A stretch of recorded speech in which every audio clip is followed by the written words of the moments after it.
মীনাক্ষী মুখার্জি একটা কথা বলেছে, যেরকম আমাকে ওরা পকেটে রাখতে পারে, পকেটে রাখতে পারে। 34 বছরে পকেটটা এত বড় হয়েছে যে উদয়ন গুহর মতন 5 ফুট 10 ইঞ্চি প্রায় 90 কেজি ওজনের একজন মানুষকে পকেটে রাখা যায়, তো সেই পকেটটা কত বড় হতে পারে।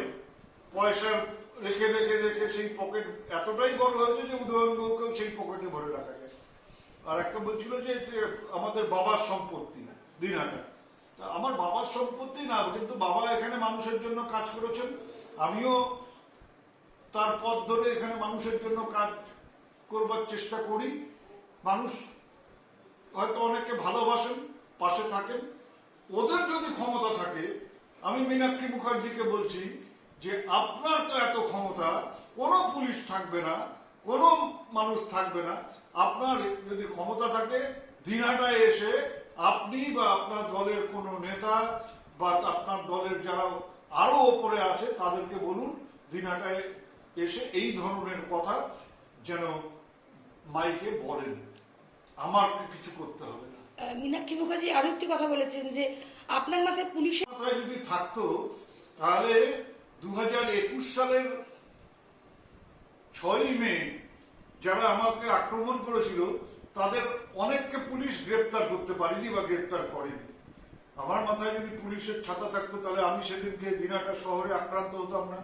আমার মাথায় যদি পুলিশের ছাতা থাকতো তাহলে যারা 1, 2, 3 অপরাধী তারা সেদিন ধরা পড়তো, তারা সেদিন ধরা পড়েনি। পরবর্তীকালে কেন্দ্রীয় বাহিনী নিয়ে তারা দিনহাটার রাস্তায় ঘুরে বেরিয়েছে। এখন কেন্দ্রীয় বাহিনী সরে গেছে, তারা রাস্তায় বেরোতে পারে না, তার জন্য আমি দায়ী না। কিন্তু আমি বলবো যে তাদের গলার স্বর, তাদের মুখের কথা এবং মীনাক্ষী মুখার্জিদের গলার স্বর, মুখের কথার মধ্যে একটা অদ্ভুত ধরনের মিল। আমার তো ধারণা ছিল মীনাক্ষী মুখার্জি হয়তো একটু ভদ্রভাবে কথা বলেন, একটু হয়তো ভদ্রভাবে রাজনীতি করবার চেষ্টা করেন। তা উনি এই ধরনের যখন ভাষা ব্যবহার করেন তখন ওনাকে এই চ্যালেঞ্জটাই দেওয়া থাকলো যে উনি আগামী 1 বছরের মধ্যে যেন দিনহাটায় এসে ওনার যে তেজ, ওনার যে জোশ, সেটা যেন দিনহাটার মাটিতে একবার দেখিয়ে দিয়ে যায়।